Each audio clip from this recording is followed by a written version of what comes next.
आबे पहुनाई घूमे फिरेला छत्तीसगढ़।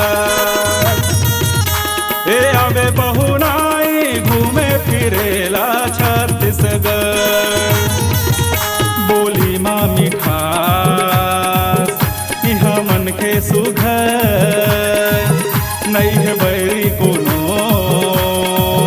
हवै माया के घर। ए आबे पहुनाई घूमे फिरेला छत्तीसगढ़। ए आबे पहुनाई घूमे फिरेला छत्तीसगढ़।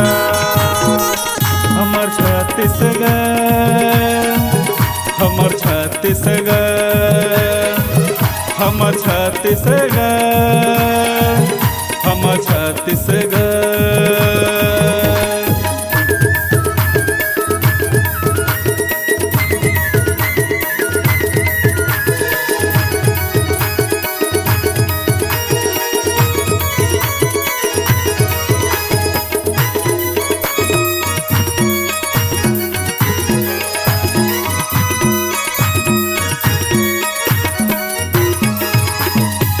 जुर्मिल जम्मू तिहार मनाए, डोला चंदन भारी सुहाए।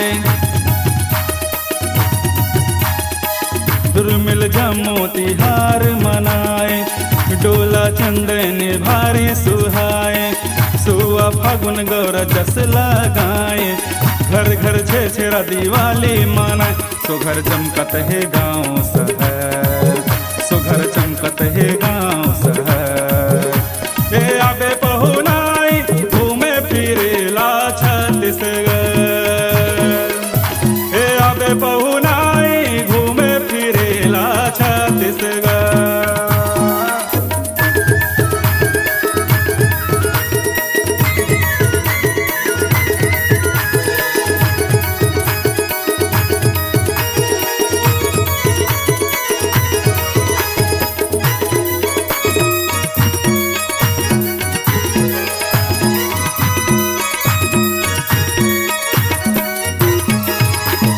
जगह जगह देवी देवता विराजे, सबरी नारायण मोरे रामे है आए। जगह जगह देवी देवता विराजे, सबरी नारायण मोरे राम है आए। रतनपुर महामाई के डेरा, दलहा थे नागनागिन के जोड़ा। पानी बिजली हवे घरो घर, पानी बिजली हवे घरो घर। ए आबे पहुनाई घूमे फिरेला छत्तीसगढ़। ए आबे पहुनाई घूमे फिरेला छत्तीसगढ़। ए आबे पहुनाई घूमे फिरेला छत्तीसगढ़। ए आबे पहुनाई घूमे फिरेला छत्तीसगढ़। ए आबे पहुनाई घूमे फिरेला छत्तीसगढ़।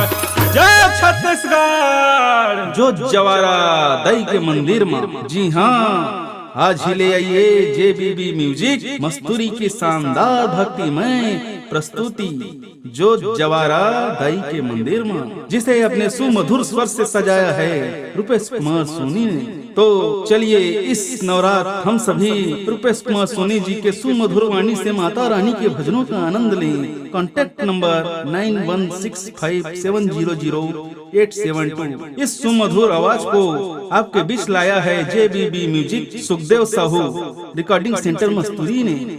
Mobile number 7898730151 9754520566।